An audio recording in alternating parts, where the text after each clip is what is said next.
वराह, नृसिंह, वामन और परशुराम अवतार की कथा। अग्निदेव कहते हैं, वशिष्ठ, अब मैं वराह अवतार की पाप नाशिनी कथा का वर्णन करता हूं। पूर्व काल में हिरण्याक्ष नामक दैत्य असुरों का राजा था। वो देवताओं को जीतकर स्वर्ग में रहने लगा। देवताओं ने भगवान विष्णु के पास जाकर उनकी स्तुति की। तब उन्होंने यज्ञ वाराह रूप धारण किया और देवताओं के लिए कंटक रूप उस दानव को दैत्यों सहित मारकर धर्म एवं देवताओं आदि की रक्षा की। इसके बाद वे भगवान श्रीहरि अंतर्ध्यान हो गए। हिरण्याक्ष के एक भाई था जो हिरण्यकश्यपु के नाम से प्रसिद्ध था। उसने देवताओं के यज्ञ भाग अपने अधीन कर लिए और उन सब के अधिकार छीनकर स्वयं ही उनका उपभोग करने लगा। भगवान ने नरसिंह रूप धारण करके उसके सहायक असुरों सहित उस दैत्य का वध किया। तत्पश्चात संपूर्ण देवताओं को अपने अपने पद पर प्रतिष्ठित कर दिया। उस समय देवताओं ने उन नरसिंह का स्तवन किया। पूर्व काल में देवता और असुरों में युद्ध हुआ। उस युद्ध में बलि आदि दैत्यों ने देवताओं को परास्त करके उन्हें स्वर्ग से निकाल दिया। तब वे श्री हरि की शरण में गए। भगवान ने उन्हें अभयदान दिया और कश्यप तथा अदिति की स्तुति से प्रसन्न हो वे अदिति के गर्भ से वामन रूप में प्रकट हुए।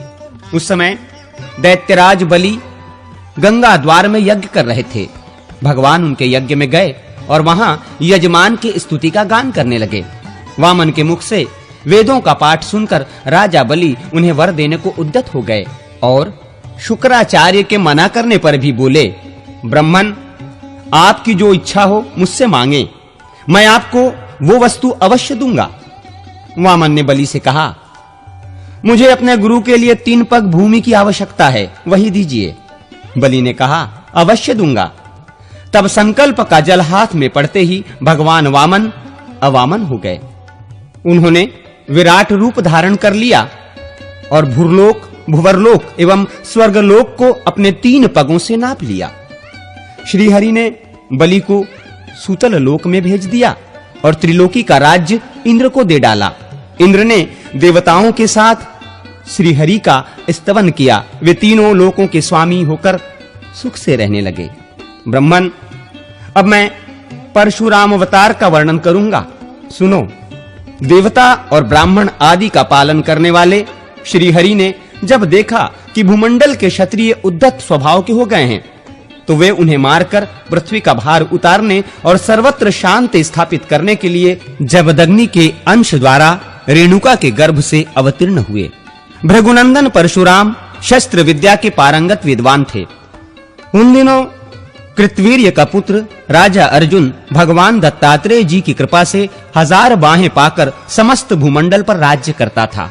एक दिन वो वन में शिकार खेलने के लिए गया। वहां वो बहुत थक गया। उस समय जमदग्नि मुनि ने उन्हें सेना सहित अपने आश्रम पर निमंत्रित किया और कामधेनु के प्रभाव से सबको भोजन कराया। राजा ने मनु से कामधेनु को अपने लिए मांगा, किंतु उन्होंने देने से इनकार कर दिया। तब उसने बलपूर्वक उस धेनु को छीन लिया। ये समाचार पाकर परशुराम जी ने है पुरी में जा उसके साथ युद्ध किया और अपने फरसे से उसका मस्तक काटकर रणभूमि में उसे मार गिराया। फिर वे कामधेनु को साथ लेकर अपने आश्रम पर लौट आए। एक दिन परशुराम जी जब वन में गए हुए थे, कृतवीर्य के पुत्रों ने आकर अपने पिता के वैर का बदला लेने के लिए जमदग्नि मुनि को मार डाला। जब परशुराम जी लौट कर आए तो पिता को मारा गया देख उनके मन में बड़ा क्रोध हुआ। उन्होंने 21 बार समस्त भूमंडल के क्षत्रियों का संहार किया। फिर कुरुक्षेत्र में 5 कुंड बनाकर वहीं उन्होंने अपने पितरों का तर्पण किया और सारी पृथ्वी कश्यप मुनि को दान देकर वे महेंद्र पर्वत पर रहने लगे। इस प्रकार कूर्म, वराह, नृसिंह, वामन तथा परशुराम अवतार की कथा सुनकर मनुष्य स्वर्गलोक में जाता है।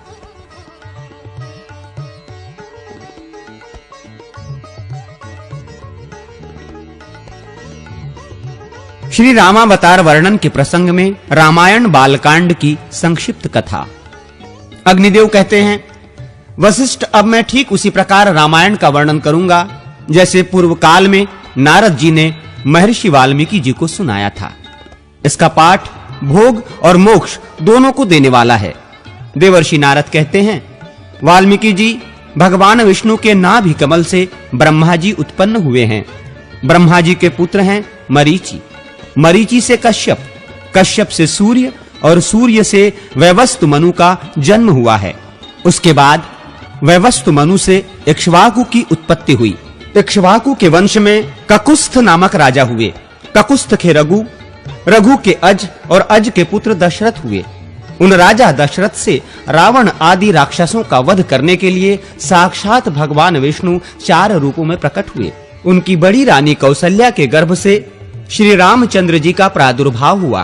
कैकेयी से भरत और सुमित्रा से लक्ष्मण एवं शत्रुघ्न का जन्म हुआ। महर्षि ऋषिशृंग ने उन तीनों रानियों को यज्ञ सिद्ध चरु दिए, जिन्हें खाने से इन 4 कुमारों का आविर्भाव हुआ। श्री राम आदि सभी भाई अपने पिता के ही समान पराक्रमी थे। एक समय मुनिवर विश्वामित्र ने उन्हें यज्ञ में विघ्न डालने वाले निशाचरों का नाश करने के लिए राजा दशरथ से प्रार्थना की कि आप अपने पुत्र श्री राम को मेरे साथ भेज दे। तब राजा ने मुनि के साथ श्री राम और लक्ष्मण को भेज दिया। श्री रामचंद्र जी ने वहां जाकर मुनि से अस्त्र शस्त्रों की शिक्षा पाई और ताड़का नाम वाली निशाचरी का वध किया। फिर उन बलवान वीर ने मारीच नामक राक्षस को मानवास्त्र से मोहित करके दूर फेंक दिया और यज्ञ विघातक राक्षस सुबाहु को दलबल सहित मार डाला। इसके बाद वे कुछ काल तक मुनि के सिद्धाश्रम में भी रहे। तत्पश्चात विश्वामित्र आदि महर्षियों के साथ लक्ष्मण सहित श्री राम मिथिला नरेश का धनुष यज्ञ देखने के लिए गए। अपनी माता अहिल्या के उद्धार की वार्ता सुनकर संतुष्ट हुए। शतानंद जी ने निमित्त कारण बनकर श्री राम से विश्वामित्र मुनि के प्रभाव का वर्णन किया। राजा जनक ने अपने यज्ञ में मुनियों सहित श्री रामचंद्र जी का पूजन किया। श्री राम ने धनुष को चढ़ा दिया और उसे अनायास ही तोड़ डाला। तदनंतर महाराज जनक ने अपनी अयोनिजा कन्या सीता को, जिसके विवाह के लिए पराक्रम ही शुल्क निश्चित किया गया था, श्री रामचंद्र जी को समर्पित किया। श्री राम ने भी अपने पिता राजा दशरथ आदि गुरुजनों के मिथिला में पधारने पर सबके सामने सीता का विधि पूर्वक पाणी ग्रहण किया। उस समय लक्ष्मण ने भी मिथिलेश कन्या उर्मिला को अपनी पत्नी बनाया। राजा जनक के छोटे भाई कुशध्वज थे। उनकी 2 कन्याएं थीं, श्रुतकीर्ति और मांडवी। इनमें मांडवी के साथ भरत ने और श्रुतकीर्ति के साथ शत्रुघ्न ने विवाह किया। तदनंतर राजा जनक से भली भांति पूजित हो श्री रामचंद्र जी ने वशिष्ठ आदि महर्षियों के साथ वहां से प्रस्थान किया। मार्ग में जमदग्नि नंदन परशुराम को जीतकर वे अयोध्या पहुंचे। वहां जाने पर भरत और शत्रुघ्न अपने मामा राजा युधाजीत की राजधानी को चले गए। अयोध्या कांड की संक्षिप्त कथा। नारद जी कहते हैं, भरत के ननिहाल चले जाने पर लक्ष्मण सहित श्री रामचंद्र जी ही पिता माता आदि के सेवा सत्कार में रहने लगे। एक दिन राजा दशरथ ने श्री रामचंद्र जी से कहा, रघुनंदन मेरी बात सुनो। तुम्हारे गुणों पर अनुरक्त हो प्रजाजनों ने मन ही मन तुम्हें राज सिंहासन पर अभिषिक्त कर दिया है। प्रजा की यह हार्दिक इच्छा है कि तुम युवराज बनो, अतः कल प्रातः काल मैं तुम्हें युवराज पद प्रदान कर दूंगा। आज रात में तुम सीता सहित उत्तम व्रत का पालन करते हुए संयम पूर्वक रहो। राजा के 8 मंत्रियों तथा वशिष्ठ जी ने भी उनकी इस बात का अनुमोदन किया। उन 8 मंत्रियों के नाम इस प्रकार हैं: दृष्टि, जयंत, विजय, सिद्धार्थ, राज्यवर्धन, अशोक, धर्मपाल और सुमंत्र। इनके अतिरिक्त वशिष्ठ जी भी मंत्रणा देते थे। पिता और मंत्रियों की बातें सुनकर श्री रघुनाथ जी ने तथास्तु कहकर उनकी आज्ञा शिरोधार्य की और माता कौसल्या को ये शुभ समाचार बताकर देवताओं की पूजा करके वे संयम में स्थित हो गए। उधर महाराज दशरथ वशिष्ठ आदि मंत्रियों को यह कहकर कि आप लोग श्री रामचंद्र जी के राज्याभिषेक की सामग्री जुटाएं, कैकेयी के भवन में चले गए। कैकेयी के मंत्रा नामक एक दासी थी जो बड़ी दुष्टा थी। उसने अयोध्या की सजावट होती देख श्री रामचंद्र जी के राज्याभिषेक की बात जानकर रानी कैकेयी से सारा हाल कह सुनाया। एक बार किसी अपराध के कारण श्री रामचंद्र जी ने मंथरा को उसके पैर पकड़कर घसीटा था। उसी वैर के कारण वो सदा यही चाहती थी कि राम का वनवास हो जाए। मंथरा बोली, कैकेयी तुम उठो, राम का राज्याभिषेक होने जा रहा है। ये तुम्हारे पुत्र के लिए, मेरे लिए और तुम्हारे लिए भी मृत्यु के समान भयंकर वृत्तांत है, इसमें कोई संदेह नहीं है। मंथरा कुबड़ी थी। उसकी बात सुनकर रानी कैकेयी को प्रसन्नता हुई। उन्होंने कुब्जा को एक आभूषण उतार कर दिया और कहा, मेरे लिए तो जैसे राम हैं वैसे ही मेरे पुत्र भरत भी हैं। मुझे ऐसा कोई उपाय नहीं दिखाई देता जिससे भरत को राज्य मिल सके। मंथरा ने उस हार को फेंक दिया और कुपित होकर कैकेयी से कहा। मंथरा बोली, ओ नादान, तू भरत को, अपने को और मुझे भी राम से बचा। कल राम राजा होंगे, फिर राम के पुत्रों को राज्य मिलेगा। कैकेयी, अब राजवंश भरत से दूर हो जाएगा। मैं भरत को राज्य दिलाने का एक उपाय बताती हूं। पहले की बात है, देवासुर संग्राम में शंबरासुर ने देवताओं को मार भगाया था। तेरे स्वामी भी उस युद्ध में गए थे। उस समय तूने अपनी विद्या से रात में स्वामी की रक्षा की थी। इसके लिए महाराज ने तुझे 2 वर देने की प्रतिज्ञा की थी।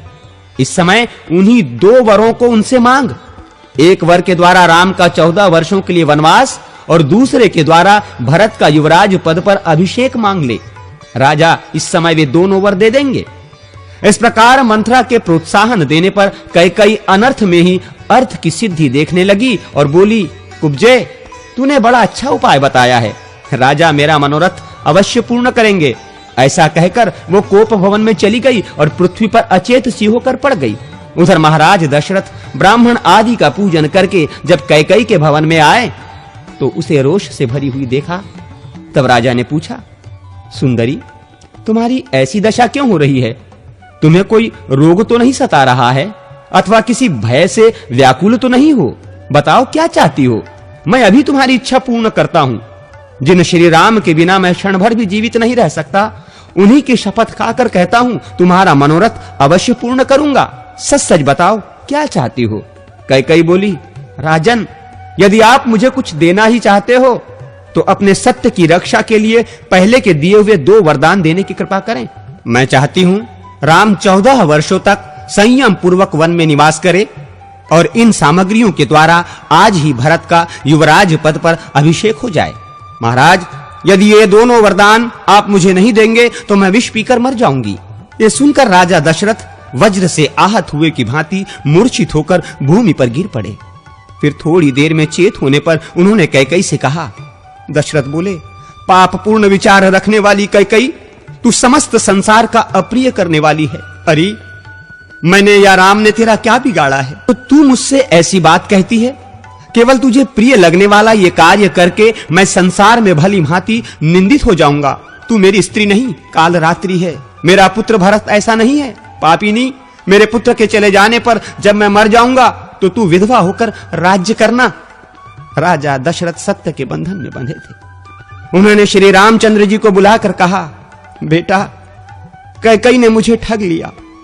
तुम मुझे कैद करके राज्य को अपने अधिकार में कर लो, अन्यथा तुम्हें वन में निवास करना होगा और कैकेयी का पुत्र भरत राजा बनेगा।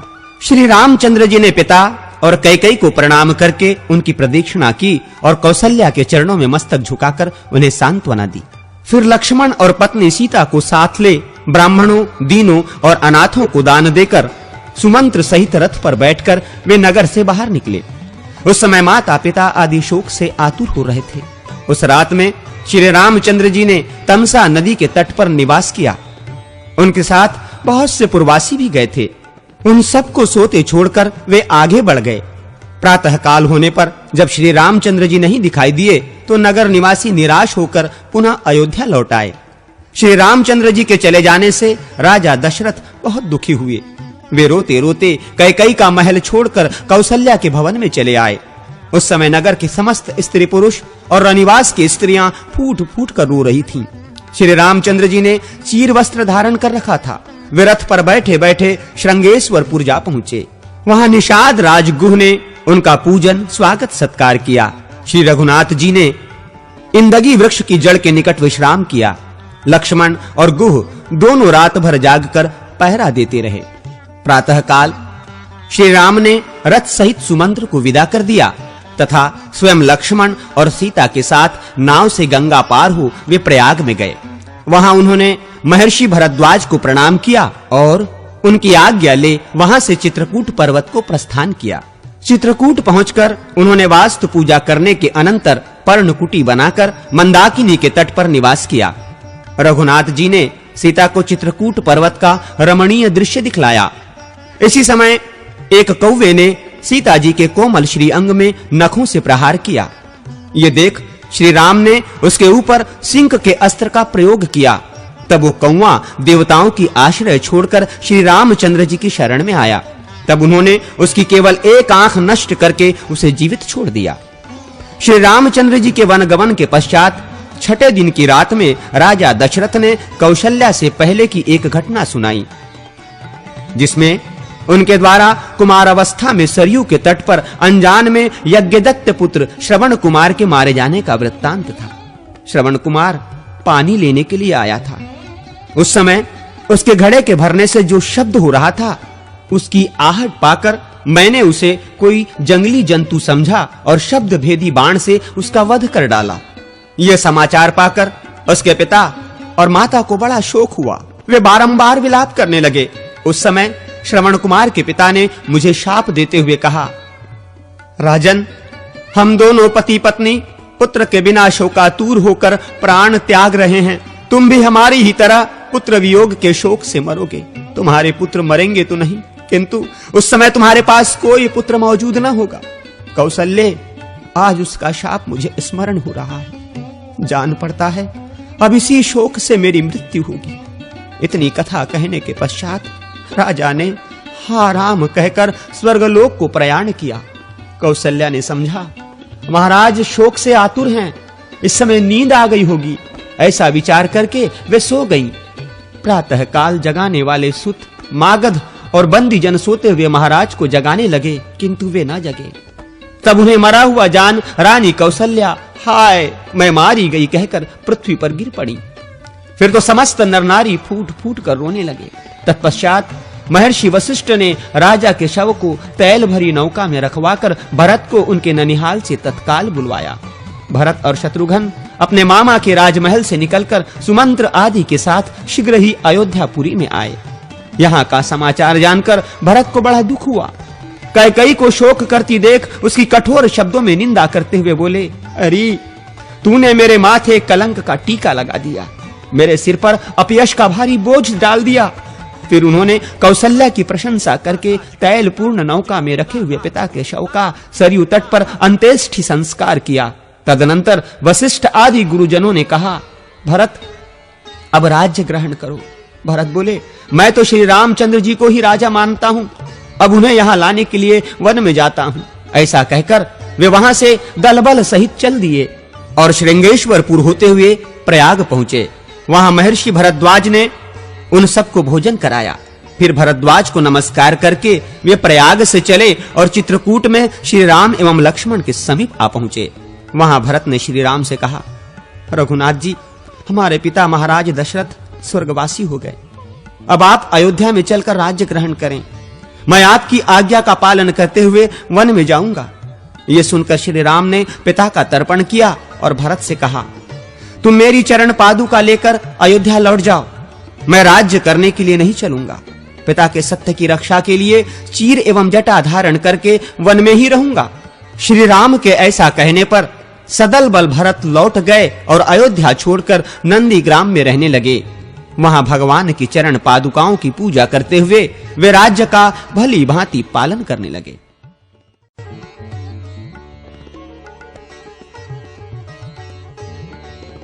अरण्य कांड की संक्षिप्त कथा। नारद जी कहते हैं, मुने, श्री रामचंद्र जी ने महर्षि वशिष्ठ तथा माताओं को प्रणाम करके उन सबको भरत के साथ विदा कर दिया। तत्पश्चात महर्षि अत्रि तथा उनकी पत्नी अनुसया को, शरभंग मुनि को, सुतीक्ष्ण को तथा अगत्स जी के भ्राता अग्निजीव मुनि को प्रणाम करते हुए श्री रामचंद्र जी ने अगत्स मुनि के आश्रम पर जा उनके चरणों में मस्तक झुकाया और मुनि की कृपा से दिव्य धनुष एवं दिव्य खड्ग प्राप्त करके वे दंडकारण्य में आए। वहां जनस्थान के भीतर पंचवटी नामक स्थान में गोदावरी के तट पर रहने लगे। एक दिन शूर्पणखा नाम वाली भयंकर राक्षसी राम, लक्ष्मण और सीता को खा जाने के लिए पंचवटी में आई, किंतु श्री रामचंद्र जी का अत्यंत मनोहर रूप देखकर वो काम के अधीन हो गई और बोली। शूर्पणखा ने कहा, तुम कौन हो, कहां से आए हो? मेरी प्रार्थना से अब तुम मेरे पति हो जाओ। यदि मेरे साथ तुम्हारा संबंध होने में ये दोनों सीता और लक्ष्मण बाधक हैं, तो मैं इन दोनों को अभी खाए लेती हूं। ऐसा कहकर वो उन्हें खा जाने को तैयार हो गई। तब श्री रामचंद्र जी के कहने से लक्ष्मण ने शूर्पणखा की नाक और दोनों कान भी काट लिए। कटे हुए अंगों से रक्त की धारा बहाती हुई शूर्पणखा अपने भाई खर के पास गई और इस प्रकार बोली, खर, मेरी नाक कट गई। इस अपमान के बाद मैं जीवित नहीं रह सकती।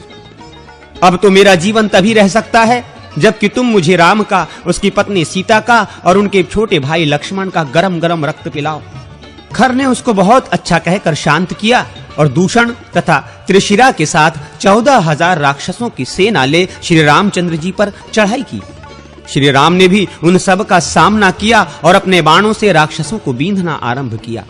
शत्रुओं की हाथी, घोड़े, रथ और पैदल सहित समस्त चतुरंगी सेना को उन्होंने यमलोक पहुंचा दिया तथा अपने साथ युद्ध करने वाले भयंकर राक्षस खर, दूषण एवं त्रिशिरा को भी मौत के घाट उतार दिया। अब शूर्पणखा लंका में गई और रावण के सामने जा पृथ्वी पर गिर पड़ी। उसने क्रोध में भर के रावण से कहा, अरे तू राजा और रक्षक कहलाने योग्य नहीं है। खर आदि समस्त राक्षसों का संहार करने वाले राम की पत्नी सीता को हर ले। मैं राम और लक्ष्मण का रक्त पीकर ही जीवित रहूंगी, अन्यथा नहीं। पर्णखा की बात सुनकर रावण ने कहा, अच्छा ऐसा ही होगा। फिर उसने मारीच से कहा, तुम स्वर्णमय विचित्र मृग का रूप धारण करके सीता के सामने जाओ और राम तथा लक्ष्मण को अपने पीछे आश्रम से दूर हटा ले जाओ। मैं सीता का हरण करूंगा। यदि मेरी बात ना मानोगे तो तुम्हारी मृत्यु निश्चित है। मारीच ने रावण से कहा, रावण, धनुर्धर राम साक्षात मृत्यु हैं। फिर उसने मन ही मन सोचा, यदि नहीं जाऊंगा तो रावण के हाथ से मरना होगा और जाऊंगा तो श्री राम के हाथ से। इस प्रकार यदि मरना अनिवार्य है तो इसके लिए श्री राम ही श्रेष्ठ हैं, रावण नहीं, क्योंकि श्री राम के हाथ से मृत्यु होने पर मेरी मुक्ति हो जाएगी। ऐसा विचार कर वो मृग रूप धारण करके सीता के सामने बारंबार आने जाने लगा। तब सीता जी की प्रेरणा से श्री राम ने दूर तक उसका पीछा करके उसे अपने बाण से मार डाला। मरते समय उस मृग ने हा सीते, हा लक्ष्मण कहकर पुकार लगाई। उस समय सीता के कहने से लक्ष्मण अपने इच्छा के विरुद्ध श्री रामचंद्र जी के पास गए। इसी बीच में रावण ने भी मौका पाकर सीता को हर लिया। मार्ग में जाते समय उसने गृध्रराज जटायु का वध किया। जटायु ने भी उसके रथ को नष्ट कर डाला था। रथ न रहने पर रावण ने सीता को कंधे पर बिठा लिया और उन्हें लंका में ले जाकर अशोक वाटिका में रखा। वहां सीता से बोला, तुम मेरी पटरानी बन जाओ। फिर राक्षसियों की ओर देखकर कहा, निशाचरियों, इसकी रखवाली करो। उधर श्री रामचंद्र जी जब मारीच को मारकर लौटे तो लक्ष्मण को आते देख बोले, सुमित्रानंदन, वो मृग तो मायामय था, वास्तव में वो एक राक्षस था। किंतु तुम जो इस समय यहां आ गए, इससे जान पड़ता है निश्चय ही कोई सीता को हर ले गया। श्री रामचंद्र जी आश्रम पर गए, किंतु वहां सीता नहीं दिखाई दी।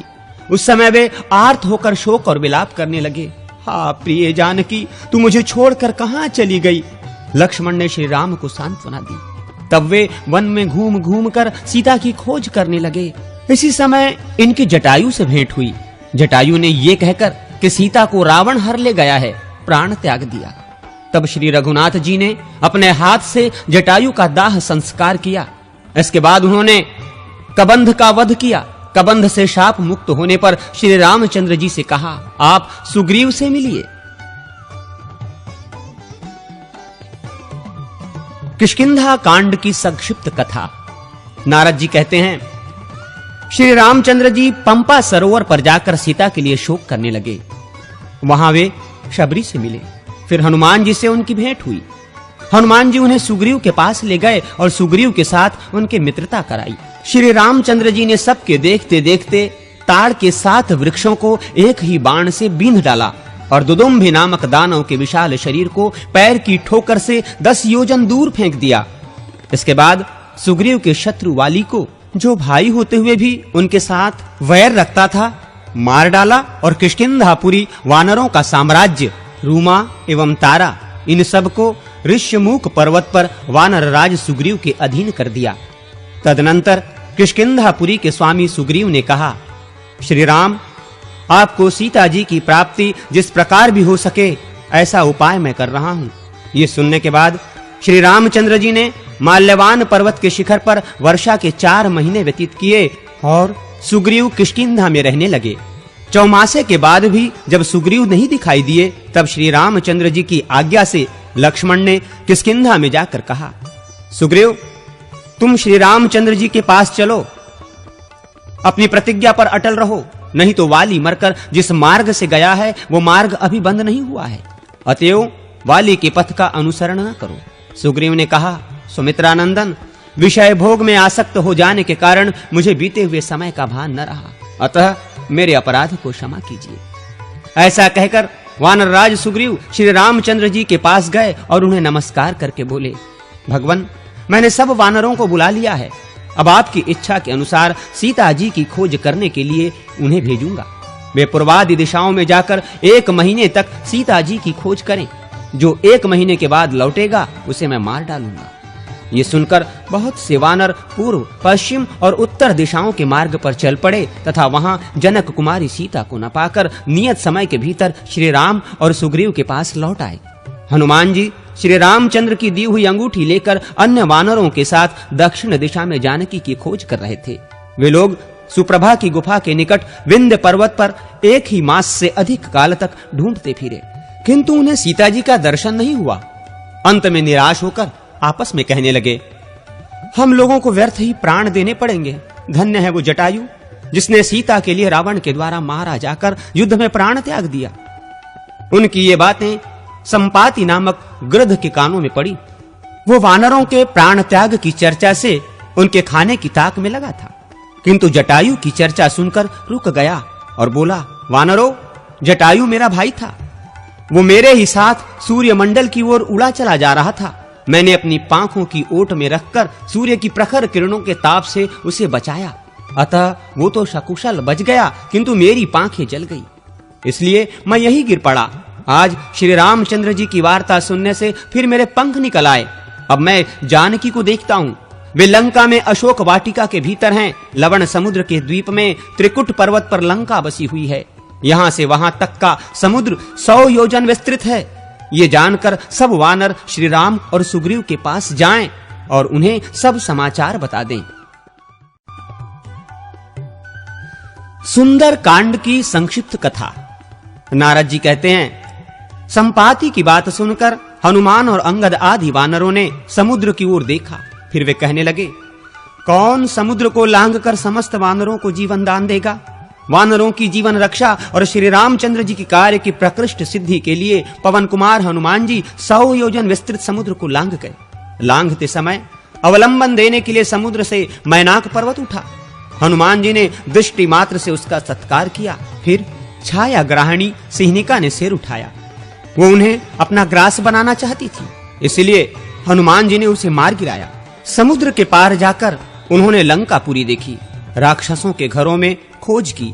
लंका के अंतःपुर में तथा कुंभकर्ण, विभीषण, इंद्रजीत तथा अन्य राक्षसों के ग्रहों में जा जाकर तलाशी की। मद्यपान के स्थानों आदि में भी चक्कर लगाया, किंतु कहीं भी सीता उनकी दृष्टि में नहीं पड़ी। अब वे बड़ी चिंता में पड़े। अंत में जब अशोक वाटिका की ओर गए तो वहां शिशंपा वृक्ष के नीचे सीता जी उन्हें बैठी दिखाई दी। वहां राक्षसियां उनकी रखवाली कर रही थीं। हनुमान जी ने शिशंपा वृक्ष पर चढ़कर देखा। रावण सीता से कह रहा था, तू मेरी स्त्री हो जा, किंतु वे स्पष्ट शब्दों में ना कर रही थीं। वहां बैठी हुई राक्षसियां भी यही कहती थीं, तू रावण की स्त्री हो जा। जब रावण चला गया तो हनुमान जी ने इस प्रकार कहना आरंभ किया। अयोध्या में दशरथ नाम वाले एक राजा थे। उनके 2 पुत्र राम और लक्ष्मण वनवास के लिए गए थे। वे दोनों भाई श्रेष्ठ पुरुष हैं। उनमें श्री रामचंद्र जी की पत्नी जनक कुमारी सीता तुम ही हो। रावण तुम्हें बलपूर्वक हर ले आया है। श्री रामचंद्र जी इस समय वानर राज सुग्रीव के मित्र हो गए हैं। उन्होंने तुम्हारी खोज करने के लिए ही मुझे भेजा है। पहचान के लिए गुड़ संदेश के साथ श्री रामचंद्र जी ने अंगूठी दी है। ये अंगूठी ले लो। सीता जी ने अंगूठी ले ली। उन्होंने वृक्ष पर बैठे हुए हनुमान जी को देखा। फिर हनुमान जी वृक्ष से उतरकर उनके सामने आ बैठे। तब सीता ने उनसे कहा, यदि श्री रघुनाथ जी जीवित हैं तो वे मुझे यहां से ले क्यों नहीं जाते? इस प्रकार शंका करती हुई सीता जी से हनुमान जी ने इस प्रकार कहा, देवी सीते, तुम यहां हो यह बात श्री रामचंद्र जी नहीं जानते। मुझसे यह समाचार जान लेने के पश्चात सेना सहित राक्षस रावण को मारकर वे तुम्हें अवश्य ले जाएंगे। तुम चिंता न करो, मुझे कोई अपनी पहचान दो। तब सीता जी ने हनुमान जी को अपनी चूड़ामणि उतार कर दे दी और कहा, भैया अब ऐसा उपाय करो जिससे श्री रघुनाथ जी शीघ्र आकर मुझे यहां से ले चलें। उन्हें कौवे की आंख नष्ट कर देने वाली घटना का स्मरण दिलाया। आज यहीं रहो, कल सवेरे चले जाना। तुम मेरा शोक दूर करने वाले हो। तुम्हारे आने से मेरा दुख बहुत कम हो गया। चूड़ामणि और काक वाली कथा को पहचान के रूप में लेकर हनुमान जी ने कहा, कल्याणी, तुम्हारे पतिदेव अब तुम्हें शीघ्र ही ले जाएंगे, अथवा यदि तुम्हें चलने की जल्दी हो तो मेरी पीठ पर बैठ जाओ। मैं आज ही तुम्हें श्री राम और सुग्रीव के दर्शन कराऊंगा। सीता बोली, नहीं, रघुनाथ जी ही मुझे आकर ले जाएं। तदनंतर हनुमान जी ने रावण से मिलने की युक्ति सोच निकाली। उन्होंने रक्षकों को मारकर उस वाटिका को उजाड़ डाला। फिर दांत और नख आदि आयुधों से वहां आए हुए रावण के समस्त सेवकों को मारकर 7 मंत्री कुमारों तथा रावण पुत्र अक्षय कुमार को भी यमलोक पहुंचा दिया। तत्पश्चात इंद्रजीत ने आकर उन्हें नागपाश से बांध लिया और उन वानर वीर को रावण के पास ले जाकर उससे मिलाया। उस समय रावण ने पूछा, तू कौन है? तब हनुमान जी ने रावण को उत्तर दिया, मैं श्री रामचंद्र जी का दूत हूं। तुम श्री सीता जी को श्री रघुनाथ जी की सेवा में लौटा दो, अन्यथा लंका निवासी समस्त राक्षसों के साथ तुम्हें श्री राम के बाणों से घायल होकर निश्चय ही मरना पड़ेगा। ये सुनकर रावण हनुमान जी को मारने के लिए उद्यत हो गया, किंतु विभीषण ने उसे रोक दिया। तब रावण ने उसकी पूंछ में आग लगा दी, पूंछ जल उठी। ये देख पवनपुत्र हनुमान जी ने राक्षसों की पूरी लंका को जला डाला और सीता जी का पुनः दर्शन करके उन्हें प्रणाम किया। फिर समुद्र के पार आकर अंगद आदि से कहा, मैंने सीता जी का दर्शन कर लिया है। तत्पश्चात अंगद आदि के साथ सुग्रीव के मधुवन में आकर दधिमुख आदि रक्षकों को परास्त करके मधुपान करने के अनंतर वे सब लोग श्री रामचंद्र जी के पास आए और बोले, सीता जी का दर्शन हो गया। श्री रामचंद्र जी ने भी अत्यंत प्रसन्न होकर हनुमान जी से पूछा। श्री रामचंद्र जी बोले, कपिवर, तुम्हें सीता का दर्शन कैसे हुआ? उसने मेरे लिए क्या संदेश दिया है? मैं विरह की आग में जल रहा हूं। तुम सीता की अमृतमयी कथा सुनाकर मेरा संताप शांत करो। नारद जी कहते हैं, यह सुनकर हनुमान जी ने रघुनाथ जी से कहा, भगवान, मैं समुद्र लांघकर लंका में गया था। वहां सीता जी का दर्शन करके लंकापुरी को जलाकर यहां आ रहा हूं। ये सीता जी की दी हुई चूड़ामणि लीजिए, आप शोक न करें। रावण का वध करने के पश्चात निश्चय ही आपको सीता जी की प्राप्ति होगी। श्री रामचंद्र जी उस मणि को हाथ में ले विरह से व्याकुल होकर रोने लगे और बोले, इस मणि को देखकर ऐसा जान पड़ता है मानो मैंने सीता को ही देख लिया। अब मुझे सीता के पास ले चलो, मैं उसके बिना जीवित नहीं रह सकता। उस समय सुग्रीव आदि ने श्री रामचंद्र जी को समझा बुझाकर शांत किया। तदनंतर श्री रघुनाथ जी समुद्र के तट पर गए। वहां उनसे विभीषण आकर मिले। विभीषण के भाई दुरात्मा रावण ने उनका तिरस्कार किया था। विभीषण ने इतना ही कहा था कि भैया, आप सीता को श्री रामचंद्र जी की सेवा में समर्पित कर दीजिए। इसी अपराध के कारण उसने उन्हें ठुकरा दिया था। अब वे असहाय थे। श्री रामचंद्र जी ने विभीषण को अपना मित्र बनाया और लंका के राजपथ पर अभिषिक्त कर दिया। इसके बाद श्री राम ने समुद्र से लंका जाने के लिए रास्ता मांगा। जब उसने मार्ग नहीं दिया तो उन्होंने बाणों से उसे बींध डाला। अब समुद्र भयभीत होकर श्री रामचंद्र जी के पास आकर बोला, भगवान, नल के द्वारा मेरे ऊपर पुल बंधाकर आप लंका में जाइए। पूर्व काल में आप ही ने मुझे गहरा बनाया था। ये सुनकर श्री रामचंद्र जी ने नल के द्वारा वृक्ष और शिलाखंडों से एक पुल बंधवाया और उसी से वे वानरों सहित समुद्र के पार गए। वहां सुवेल पर्वत पर पड़ाव डालकर वहीं से उन्होंने लंकापुरी का निरीक्षण किया।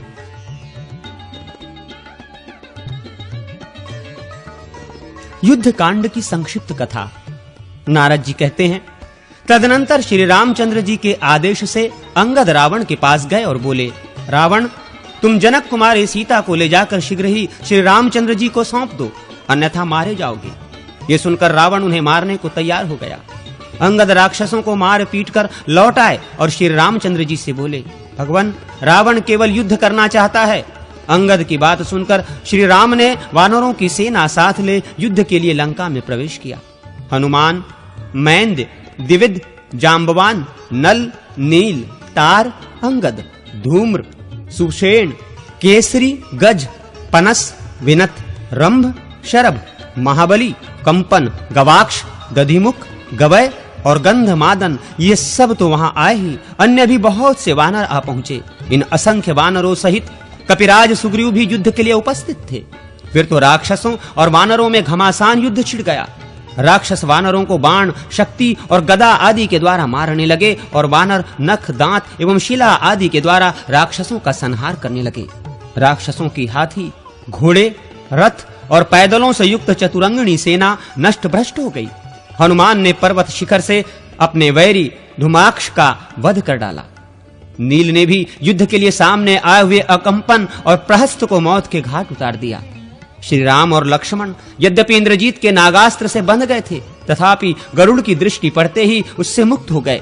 तत्पश्चात उन दोनों भाइयों ने बाणों से राक्षसी सेना का संहार आरंभ किया। श्री राम ने रावण को युद्ध में अपने बाणों की मार से जर्जरित कर डाला। इससे दुखित होकर रावण ने कुंभकर्ण को सोते से जगाया। जागने पर कुंभकर्ण ने 1000 घड़े मदिरा पीकर कितने ही भैंस आदि पशुओं का भक्षण किया। फिर रावण से कुंभकर्ण बोला, सीता का हरण करके तुमने पाप किया है। तुम मेरे बड़े भाई हो, इसलिए तुम्हारे कहने से युद्ध करने जाता हूं। मैं वानरों सहित राम को मार डालूंगा।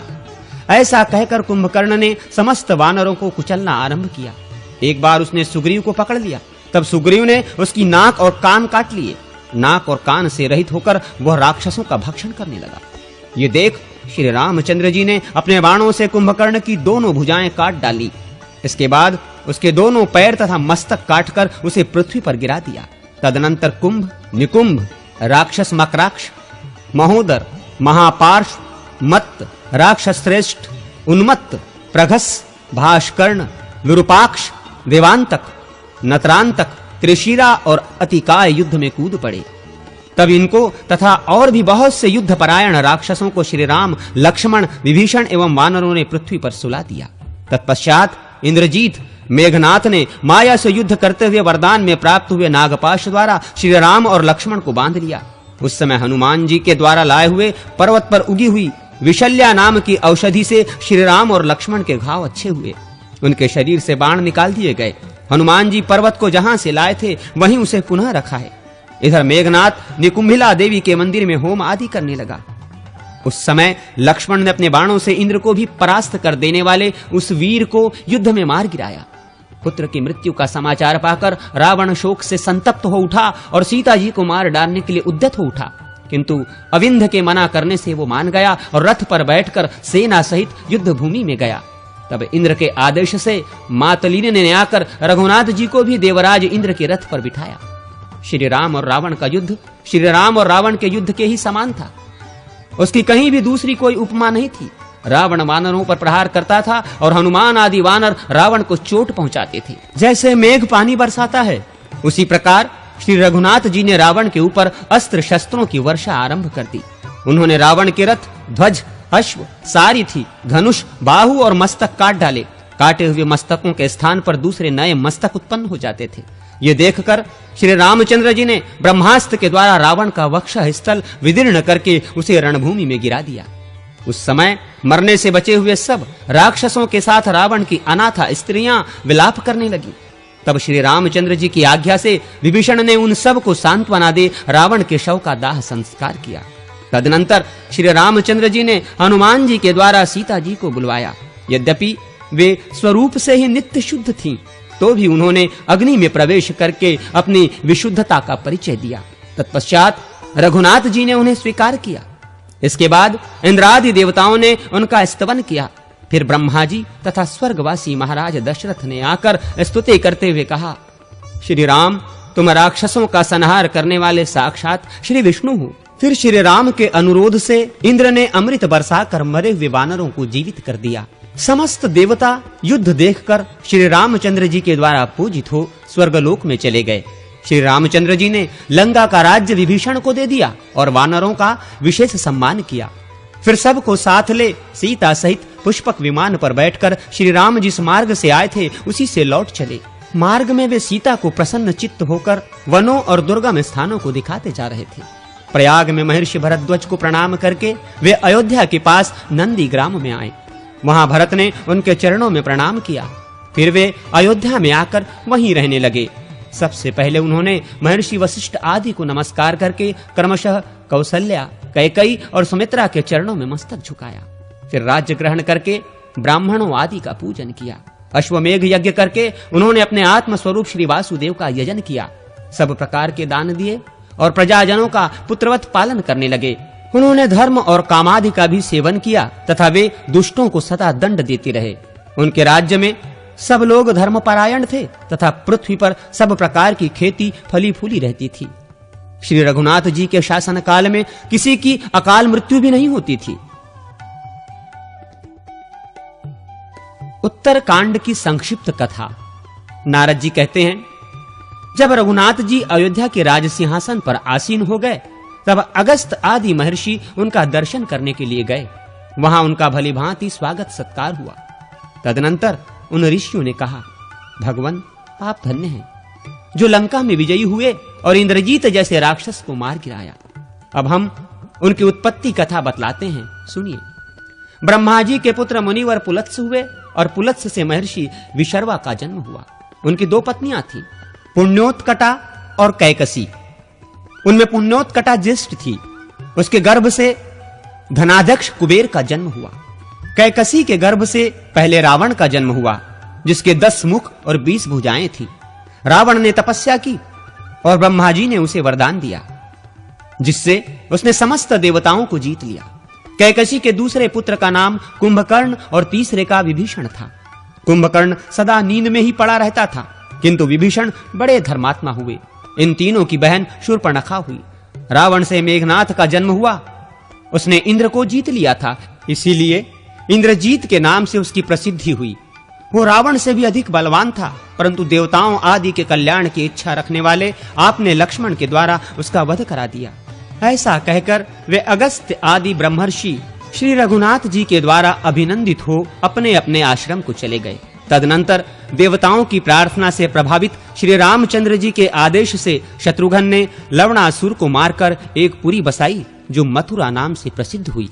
तत्पश्चात भरत ने श्री राम की आज्ञा पाकर सिंधु तीर निवासी शैलूष नामक बलोन्मत्त गंधर्व का तथा उसके 3 करोड़ वंशजों का अपने तीखे बाणों से संहार किया। फिर उस देश के गांधार और मद्र 2 विभाग करके उनमें अपने पुत्र तक्ष और पुष्कर को स्थापित कर दिया। इसके बाद भरत और शत्रुघ्न अयोध्या में चले आए और वहां श्री रघुनाथ जी की आराधना करते हुए रहने लगे। श्री रामचंद्र जी ने दुष्ट पुरुषों का युद्ध में संहार किया और शिष्ट पुरुषों का दान आदि के द्वारा भली भांति पालन किया। उन्होंने लोकापवाद के भय से अपनी धर्मपत्नी सीता को वन में छोड़ दिया था। वहां वाल्मीकि मुनि के आश्रम में उनके गर्भ से 2 श्रेष्ठ पुत्र उत्पन्न हुए, जिनके नाम कुश और लव थे।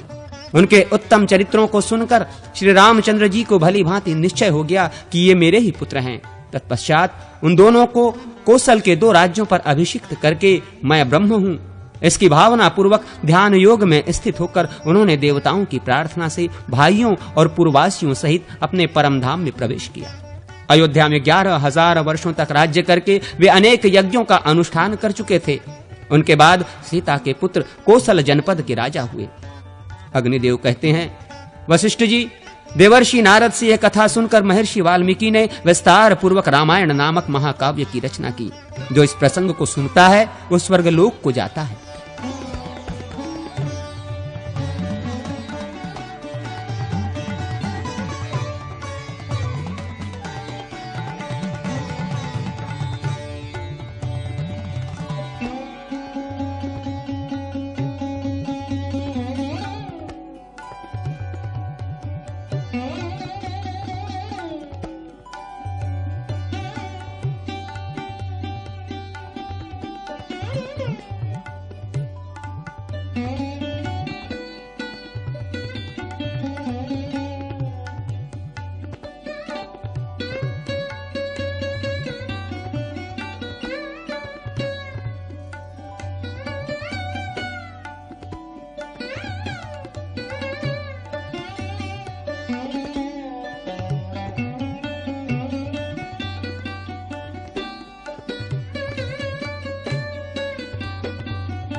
हरिवंश का वर्णन एवं श्री कृष्णावतार की संक्षिप्त कथा।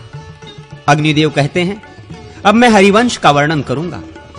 श्री विष्णु के नाभि कमल से ब्रह्मा जी का प्रादुर्भाव हुआ। ब्रह्मा जी से अत्रि, अत्रि से सोम, सोम से बुध एवं बुध से पुरूरवा उत्पन्न हुए। पुरूरवा से आयु, आयु से नहुष तथा नहुष से ययाति का जन्म हुआ। ययाति की पहली पत्नी देवयानी ने यदु और तुर्वसु नामक 2 पुत्रों को जन्म दिया। उनकी दूसरी पुत्री शर्मिष्ठा के गर्भ से, जो वृषपर्वा की पुत्री थी, द्रुह, अनु और पुरु, ये 3 पुत्र उत्पन्न हुए। यदु वंश में यादव नाम से प्रसिद्ध हुए क्षत्रिय हुए।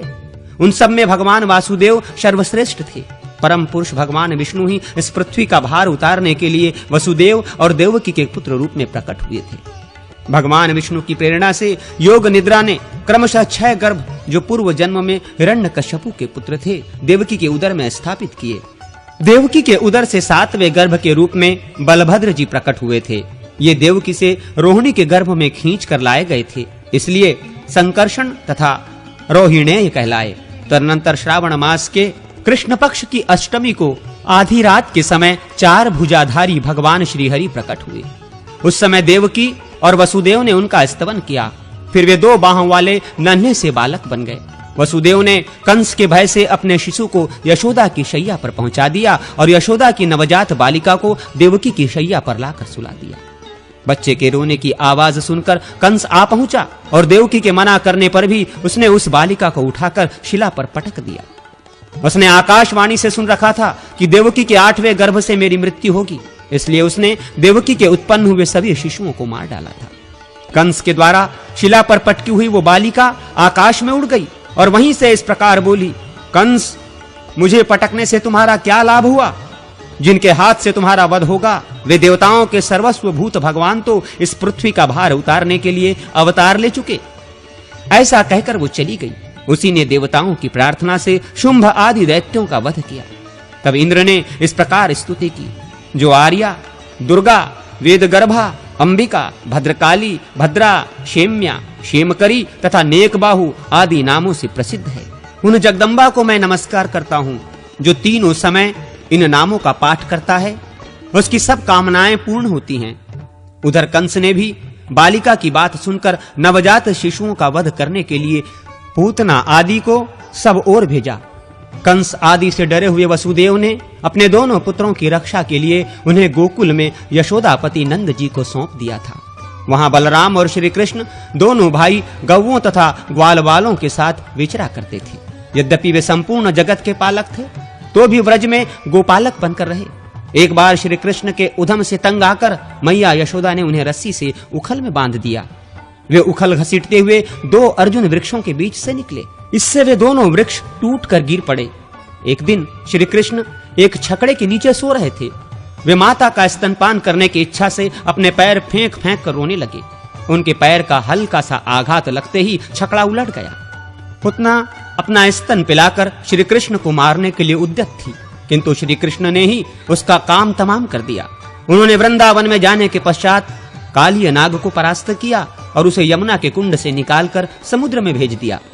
बलराम जी के साथ जा गदेह का रूप धारण करने वाले धेनुकासुर को मारकर उन्होंने तालवन को क्षेम युक्त स्थान बना दिया तथा वृषभ रूपधारी अरिष्टासुर और अश्व रूपधारी केशी को मार डाला।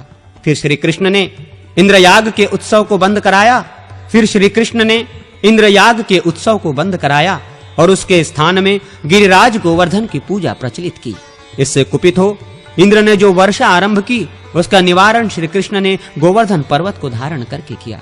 अंत में महेंद्र ने आकर उनके चरणों में मस्तक झुकाया और उन्हें गोविंद की पदवी दी। फिर अपने पुत्र अर्जुन को उन्हें सौंपा। इससे संतुष्ट होकर श्री कृष्ण ने पुनः इंद्रयाग का भी उत्सव कराया। तदनंतर एक दिन वे दोनों भाई कंस का संदेश लेकर आए हुए अक्रूर के साथ रथ पर बैठकर मथुरा चले गए। जाते समय श्री कृष्ण में अनुराग रखने वाली गोपियां, जिनके साथ वे भांति भांति की मधुर लीलाएं कर चुके थे, उन्हें बहुत देर तक निहारती रहीं। मार्ग में अक्रूर ने उनकी स्तुति की। मथुरा में एक रजक धोबी को, जो बहुत बढ़ चढ़ कर बातें बना रहा था, मारकर श्री कृष्ण ने उससे सारे वस्त्र ले लिए। एक माली के द्वार पर उन्होंने बलराम जी के साथ फूल की मालाएं धारण की और माली को उत्तम वर दिया। कंस की दासी कुब्जा ने उनके शरीर में चंदन का लेप कर दिया। इससे प्रसन्न होकर उन्होंने उसका कुबड़ापन दूर कर दिया, उसे सुडोल एवं सुंदरी बना दिया। आगे जाने पर रंगशाला के द्वार पर खड़े हुए कुवलिया पीड नामक मतवाले हाथी को मार डाला और रंगभूमि में प्रवेश करके श्री कृष्ण ने मंच पर बैठे हुए कंस आदि राजाओं के समक्ष चाणूर नामक मल्ल के साथ उसके ललकारने पर कुश्ती लड़ी और बलराम ने मुष्टिक नाम वाले पहलवान के साथ दंगल शुरू किया। उन दोनों भाइयों ने चाणूर, मुष्टिक तथा अन्य पहलवानों को भी बात की बात में मार गिराया। तत्पश्चात श्रीहरि ने मथुराधिपति कंस को मारकर उसके पिता उग्रसेन को यदुवंशियों का राजा बनाया। कंस के दो रानियां थीं, अस्ति और प्राप्ति। वे दोनों जरासंध की पुत्रियां थीं। उनकी प्रेरणा से जरासंध ने मथुरापुरी पर घेरा डाल दिया और यदुवंशियों के साथ बाणों से युद्ध करने लगा। बलराम और श्री कृष्ण जरासंध को परास्त करके मथुरा छोड़कर गोमंत पर्वत पर चले आए और द्वारका नगरी का निर्माण करके वहीं यदुवंशियों के साथ रहने लगे। उन्होंने युद्ध में वासुदेव नाम धारण करने वाले पौंड्रक को भी मारा तथा भूमिपुत्र नरकासुर का वध करके उसके द्वारा हरकर लाई हुई देवता, गंधर्व तथा यक्षों की कन्याओं के साथ विवाह किया। श्री कृष्ण के 16,008 रानियां थीं, उनमें रुक्मिणी आदि प्रधान थीं।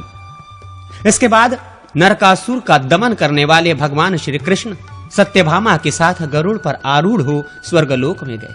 वहां से इंद्र को परास्त करके रत्नों सहित मणि पर्वत तथा पारिजात वृक्ष उठा लाए और उन्हें सत्यभामा के भवनों में स्थापित कर दिया। श्री कृष्ण ने सांदीपनि मुनि से अस्त्र शस्त्रों की शिक्षा ग्रहण की थी। शिक्षा पाने के अनंतर उन्होंने गुरु दक्षिणा के रूप में गुरु के मरे हुए बालक को ला कर दिया था। इसके लिए उन्हें पंचजन नामक दैत्य को परास्त करके यमराज के लोक में भी जाना पड़ा था। वहां यमराज ने उनकी बड़ी पूजा की थी। उन्होंने राजा मुचकुंद के द्वारा कालय वन का वध करवा दिया। उस समय मुचकुंद ने भी भगवान की पूजा की। भगवान श्री कृष्ण वसुदेव, देवकी तथा भगवदत्त ब्राह्मणों का बड़ा आदर सत्कार करते थे। बलभद्र जी के द्वारा रेवती के गर्भ से निषठ और उल्मुख नामक 2 पुत्र उत्पन्न हुए। श्री कृष्ण द्वारा जाम्बवती के गर्भ से सांबका का जन्म हुआ। इसी प्रकार अन्य रानियों से अनन्यान्य पुत्र उत्पन्न हुए। रुक्मणी के गर्भ से प्रद्युम्न का जन्म हुआ था। वे अभी 6 दिन के थे, तभी शंबरासुर उन्हें माया बल से हर ले गया। उसने बालक को समुद्र में फेंक दिया। समुद्र में एक मत्स्य उसे निकल गया। उस मत्स्य को एक मल्लाह ने पकड़ा और शंबरासुर को भेंट किया। फिर शंबरासुर ने उस मत्स्य को मायावती के हवाले कर दिया। मायावती ने मत्स्य के पेट में अपने पति को देखकर बड़े आदर से उसका पालन पोषण किया। बड़े हो जाने पर मायावती ने प्रद्युम्न से कहा, नाथ, मैं आपकी पत्नी रति हूं और आप मेरे पति कामदेव हैं। पूर्व काल में भगवान शंकर ने आपको अनंग शरीर रहित कर दिया था। आपके न रहने से शंबरासुर मुझे हर लाया है। मैंने इसकी पत्नी होना स्वीकार नहीं किया। आप माया के ज्ञाता हैं, अतः शंबरासुर को मार डालिए। यह सुनकर प्रद्युम्न ने शंबरासुर का वध किया और अपनी भार्या मायावती के साथ वे श्री कृष्ण के पास चले गए। उनके आगमन से श्री कृष्ण और रुक्मणी को बड़ी प्रसन्नता हुई। प्रद्युम्न से उदार बुद्धि अनिरुद्ध का जन्म हुआ। बड़े होने पर वे उषा के स्वामी हुए। राजा बलि के बाण नामक पुत्र था। उषा उसी की पुत्री थी। उसका निवास स्थान शोणितपुर में था। बाण ने बड़ी भारी तपस्या की, जिससे प्रसन्न होकर भगवान शिव ने उसको अपना पुत्र मान लिया था। एक दिन शिवजी ने बलोन्मत्त बाणासुर की युद्ध विषयक इच्छा से संतुष्ट होकर उससे कहा, बाण, जिस दिन तुम्हारे मलय का मयूरध्वज अपने आप टूट कर गिर जाए, उस दिन यह समझना कि तुम्हें युद्ध प्राप्त होगा। एक दिन कैलाश पर्वत पर भगवती पार्वती भगवान शंकर के साथ क्रीड़ा कर रही थीं। उन्हें देखकर उषा के मन में भी पति की अभिलाषा जागृत हुई। पार्वती जी ने उसके मनोभाव को समझकर कहा, वैशाख मास की द्वादशी तिथि को रात के समय स्वप्न में जिस पुरुष का तुम्हें दर्शन होगा, वही तुम्हारा पति होगा। पार्वती जी की ये बात सुनकर उषा बहुत प्रसन्न हुई। उक्त तिथि को जब वो अपने घर में सो गई तो उसे वैसा ही स्वप्न दिखाई दिया। उषा की एक सखी चित्रलेखा थी। वो बाणासुर के मंत्री कुंभांड की कन्या थी। उसके बनाए हुए चित्रपट से उषा ने अनिरुद्ध को पहचाना कि वे ही स्वप्न में उससे मिले थे। उसने चित्रलेखा के ही द्वारा श्री कृष्ण पौत्र अनिरुद्ध को द्वारका से अपने यहाँ बुला मंगाया। अनिरुद्ध आए और उषा के साथ विहार करते हुए रहने लगे। इसी समय मयूरध्वज के रक्षकों ने बाणासुर को ध्वज के गिरने की सूचना दी। फिर तो अनिरुद्ध और बाणासुर में भयंकर युद्ध हुआ।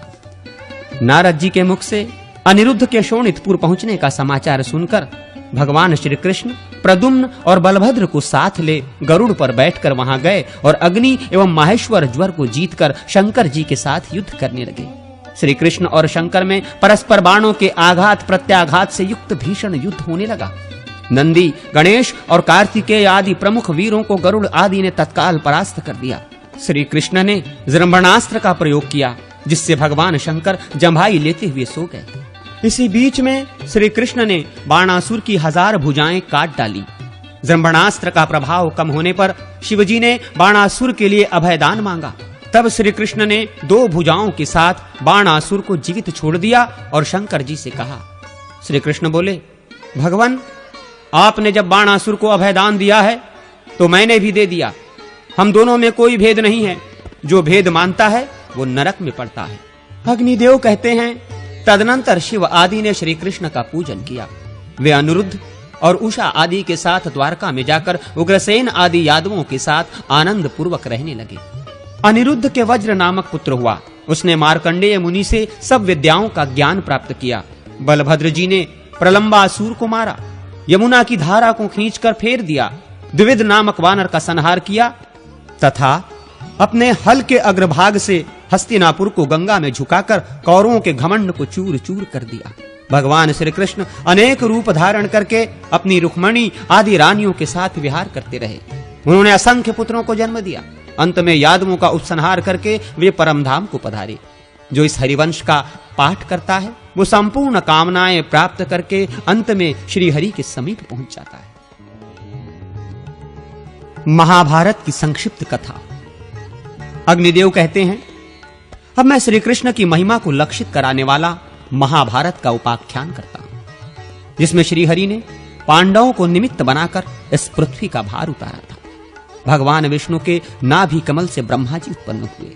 ब्रह्मा जी से अत्रि, अत्रि से चंद्रमा, चंद्रमा से बुध और बुध से इलानंदन पुरुरवा का जन्म हुआ। पुरुरवा से आयु, आयु से राजा नहुष और नहुष से ययाति उत्पन्न हुए। ययाति से पुरु हुए। पुरु के वंश में भरत और भरत के कुल में राजा कुरु हुए। कुरु के वंश में शांतनु का जन्म हुआ। शांतनु से गंगा नंदन भीष्म उत्पन्न हुए।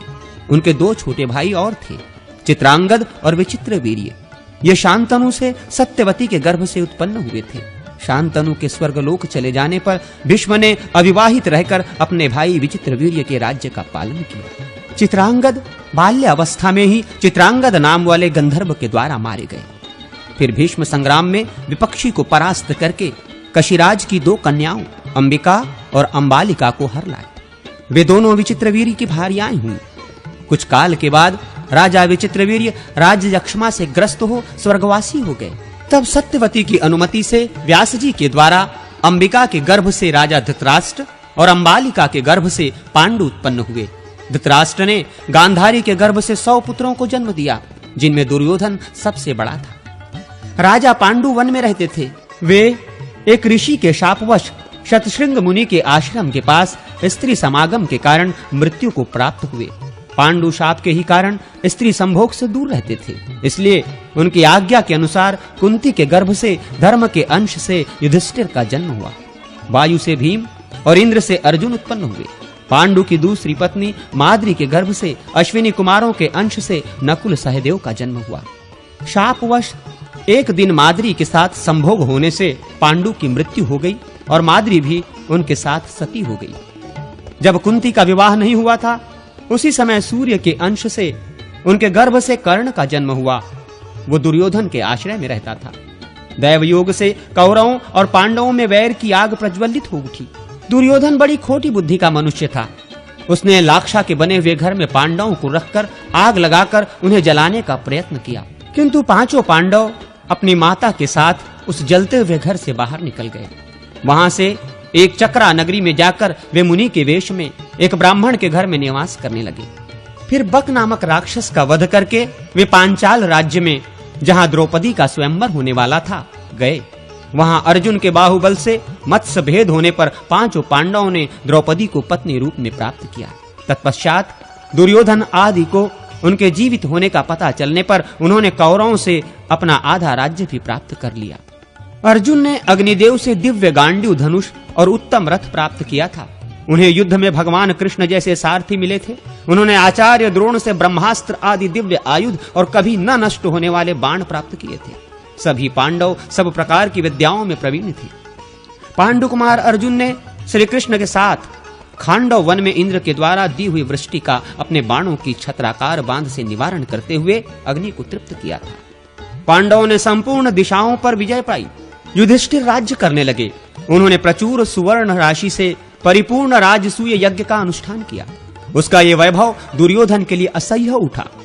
उसने अपने भाई दुशासन और वैभव प्राप्त सुहृद कर्ण के कहने से शकुनी को साथ ले द्युत सभा में जुए में प्रवृत्त होकर युधिष्ठिर और उसके राज्य को कपट धूत के द्वारा हंसते हंसते जीत लिया। जुए में परास्त होकर युधिष्ठिर अपने भाइयों के साथ वन में चले गए।